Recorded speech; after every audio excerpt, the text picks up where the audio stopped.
সবার পছন্দের লাউ এবং বাঙালির জাতীয় মাছ ইলিশ পছন্দ করে না এমন কোনো লোকই খুঁজে পাওয়া যাবে না। হ্যালো এভরিওয়ান, কি অবস্থা সবার? আশা করি আপনারা অনেক ভালো আছেন। আজকে আমি ইলিশ মাছ দিয়ে লাউ রান্না করব, তো সেটা আজকে আপনাদের কাছে আমি শেয়ার করব। তো চলেন কথা না বাড়িয়ে ভিডিওটা শুরু করি। রান্না করার জন্য বাজার থেকে একটা লাউ নিয়ে আসছি। প্রথমে আমি সুন্দরভাবে লাউটা কেটে নিচ্ছি এবং লাউয়ের খোসাটা ছাড়িয়ে নিচ্ছি। এখন আমি লাউটা সুন্দরভাবে ধুয়ে নিচ্ছি, এরপর আমি সুন্দরভাবে পিস পিস করে কেটে নিব। লাউ কিন্তু আমার ভীষণ পছন্দ, আপনাদের কার কার পছন্দ তা অবশ্যই কমেন্ট করে জানাবেন। এই লাউয়ে কিন্তু অনেক পুষ্টিগুণ রয়েছে, যেমন vitamin B, vitamin C, potassium, calcium, fibre এবং অ্যান্টিঅক্সিডেন্ট রয়েছে। লাউগুলো কিন্তু আমার সুন্দরভাবে পিস পিস করে কাটা হয়ে গেছে। এখন আমি রান্না করব। রান্না করার জন্য প্রথমে আমি একটা কড়াই নিয়েছি, তার মধ্যে পরিমাণ মতো তেল দিয়ে দিচ্ছি। এরপরে পেঁয়াজ দিয়ে দিচ্ছি। পেঁয়াজটা আমি সুন্দরভাবে ভেজে নেব, যতক্ষণ না একটা বাদামি কালার আসে ততক্ষণ আমি ভেজে নিব। এর মধ্যে আমি 1 চামচ আদা রসুন পেস্ট দিয়ে দিচ্ছি। এরপর এর মধ্যে 1 বাটি পানি দিয়ে সুন্দরভাবে নাড়িয়ে চাড়িয়ে নিব। এরপর এর মধ্যে স্বাদ মতো লবণ, হলুদ, মরিচ দিয়ে দেবো। এরপরে মশলাগুলো সুন্দরভাবে একটা চামচের সাহায্যে নাড়িয়ে চেড়ে নেবো এবং এর মধ্যে কয়েকটা কাঁচামরিচ দিয়ে দিব। এখন আমি ইলিশ মাছের মাথা এবং লেজ দিয়ে দিচ্ছি এর মধ্যে। আমি আগেই বলেছিলাম যে আজকে ইলিশ মাছ দিয়ে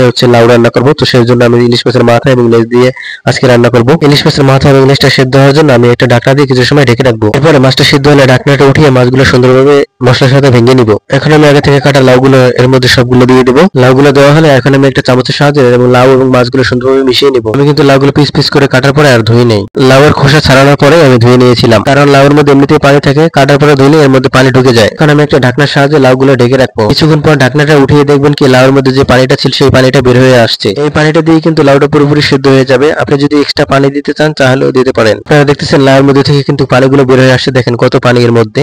এখন আমি এক্সট্রা একটু পানি দিয়ে দেবো, কারণ আমরা একটু ঝোল বেশি খাই, তার জন্য আমরা একটু এক্সট্রা পানি দিয়ে দিচ্ছি। পানি দেওয়া হলে আমি 5-7 মিনিটের জন্য ঢেকে রাখতেছি লাউটা সিদ্ধ হওয়ার জন্য। 5-7 মিনিট পর আমি ঢাকনাটা উঠিয়ে দিয়েছি। দেখেন লাউটা কিন্তু পুরোপুরি সিদ্ধ হয়ে গেছে। এখন আমি এর মধ্যে কিছুটা ধনেপাতা দিয়ে কিছু সময় নাড়িয়ে চেড়ে তারপর নামিয়ে ফেলবো। তৈরি হয়ে গেল ইলিশ মাছ দিয়ে লাউ রান্না। তো কেমন হয়েছে তা অবশ্যই আপনারা কমেন্ট করে জানাবেন এবং আপনারা বাসায় আমার এই রেসিপিটা ফলো করে একবার হলেও রান্না করে দেখবেন, খেতে কিন্তু দারুণ লাগে। আপনারা যারা এত সময় ভিডিওটা দেখছেন ভালো থাকবেন, সুস্থ থাকবেন। ধন্যবাদ সবাইকে।